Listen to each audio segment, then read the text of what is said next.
everyone, I'm Vicky and I'm gonna be doing a really quick video explaining all the new things and changes that are going to be happening in this new season. Thank you so much EA for giving me the opportunity to participate as a creator network and try this new season. I think it's gonna be one of the best seasons so far and I'm very excited to try it. I really don't normally do these YouTube videos, but I'm just trying and see how it's gonna go.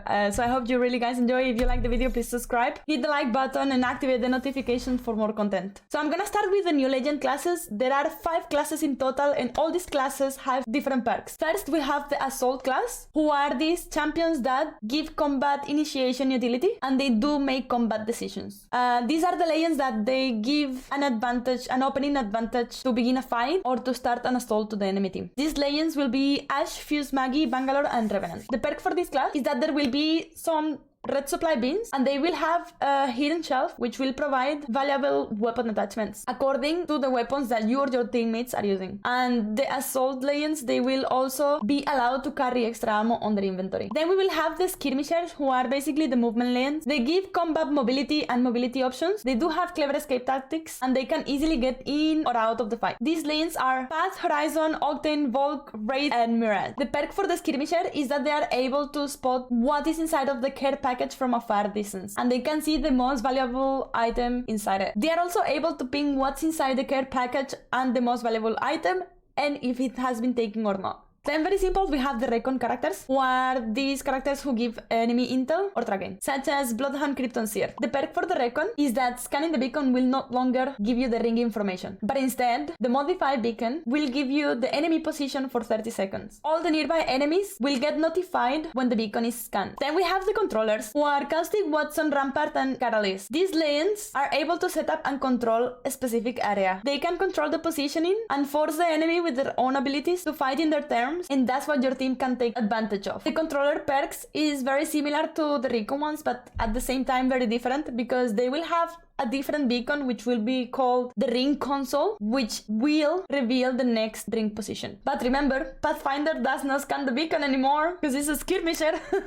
And the last class will be support, who are Ghibli, Lifeline, Loba and Newcastle. These lanes, they do give team survival and they supply for their team as well. They are team oriented and encouraged by their ability, such as Lifeline reviving, Ghibli putting a bubble, Loba providing for his teammates, and Newcastle, I don't know, placing a wall and trying to rest you. They do have opportunity for recovery and resupply the squad. I think the perks for this class is one of my favorites so far. Not only because they do have all of them access to the blue bins, providing high healing valuable items, but also because they can craft a falling enemy badge in the crafter, even if they are timed out. So I think that is gonna be a really great feature and encourage a lot of people to play support legends. Then we do have some legend meta changes, such as Seer, where the ultimate frequency has been reduced and no longer can spam his heartbeats, but instead has a charge up time. And now the heartbeat sensor is gonna be much more audible for the enemies to hear. Then we have Bloodhound, where his ultimate will not longer speed up the tactical, but instead will leave a path of white ravens that when you interact with them, it will give you the information direction of where the enemy is the closest to. Then we go to my 2 favorites, Wraith, just because I'm main Wraith. Her portal goes as twice far as it was before and just twice quick as it was before. So the portal is gonna be double longer and quicker. Then we have Pathfinder, very similar to Wraith. His zip lines has been doubled, so it does have greater range, and the same with the speed as he travels the zipline. Then, as we all knew, Horizon, the accuracy on the gravity lift has been reduced, but the lifting speed as she goes up has been increased. Then one of my favorites as well is Mirage, that after reviving his ally, him and his ally will remain clocked for 3 extra seconds as long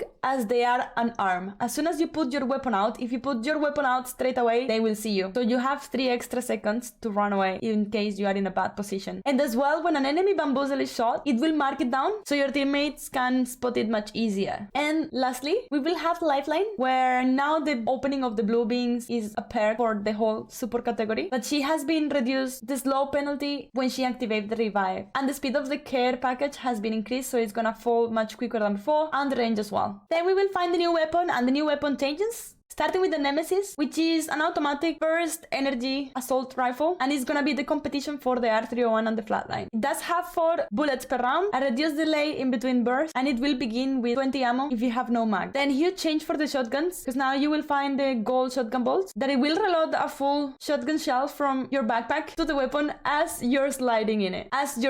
So you can be moving and sliding and the weapon will be reloading itself. It doesn't matter if you have it on your hands or you not, it will do it, as long as you have the gold shotgun bolt. Now the hemlock will be on the care package, and it does come with an automatic boosted loader that it will be much more quicker than the previous boosted loader. It does have an increased bullet damage and as well the percentage of headshots. The rampage will go back to floor loot, and so will do the car and the G7. Then the bolt and the longbow will go into the crafter, and as well I forgot to mention that all the shotguns, they will have a tactical stock for a better handling and reload speed.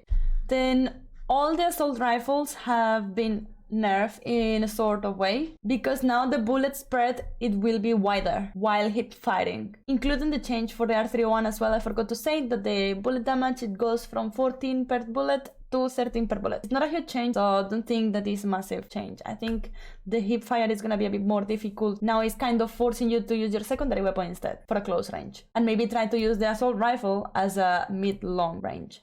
Then you have the game changes and game mode. So arenas have been completely removed, focusing on the battle royale for competitive, and introducing team deathmatch and the mixtape rotation for a more welcoming, not as competitive gameplay style. Then we will find the new game mode, which everybody is talking about, which is team deathmatch, which we are all excited about. That is gonna be a 6 vs 6 fast respawn mode, and the first team to get 30 kills wins the round. The first team to win 2 rounds wins the whole game. You can pick selected legends and selected loadout, and you will as well in-game get a random airdrop throughout the map. The team deathmatch on release will last for 3 weeks, and then it's gonna go to change to mixtape rotation. I forgot to say that the team deathmatch maps will be Party Crasher, Habitat, and School Town. I think everybody will be excited about School Town. Then we will have the mixtape, which is gonna be like a variation between Control and Team Deathmatch, and this will stay permanently. These are quick game modes that are really good for warming up and practicing as well. I find it very chilling, I just love it. The developers have also said that there is a huge chance to introduce new game modes, or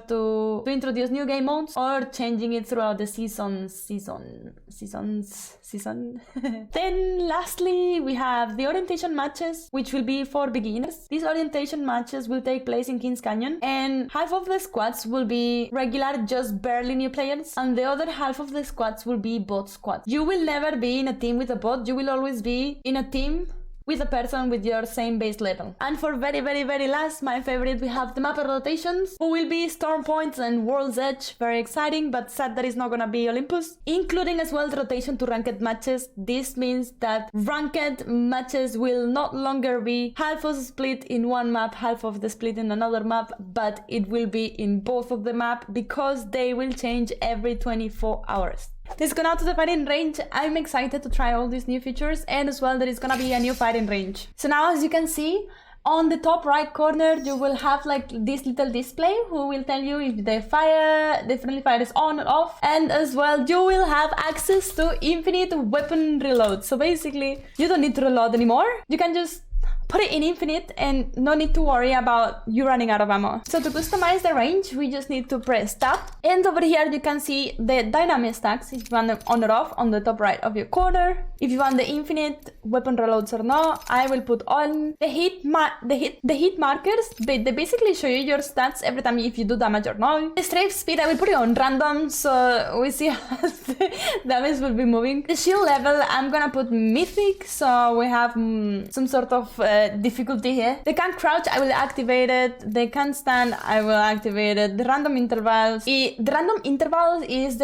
how they vary their movement intervals, so basically how they change their pattern or not. I will activate it, so it's gonna be a bit more difficult as well. I think all these changes are huge, and it's gonna change the whole meta of the game, mostly in competitive side, now that you need to be careful which legend you need to pick, with which perk is gonna go, what team combination is gonna be better for us if if the beacons can or the dream consoles can. I don't know, I just think it's gonna be amazing, all these new changes and the focus that the team is putting on the game to bring new players and to bring the old players back as well. I hope you really liked this video, guys. I did it very quickly. I'll try my best, and remember to subscribe to the channel if you like the content, hit the like button and follow me in my social media. I love you guys.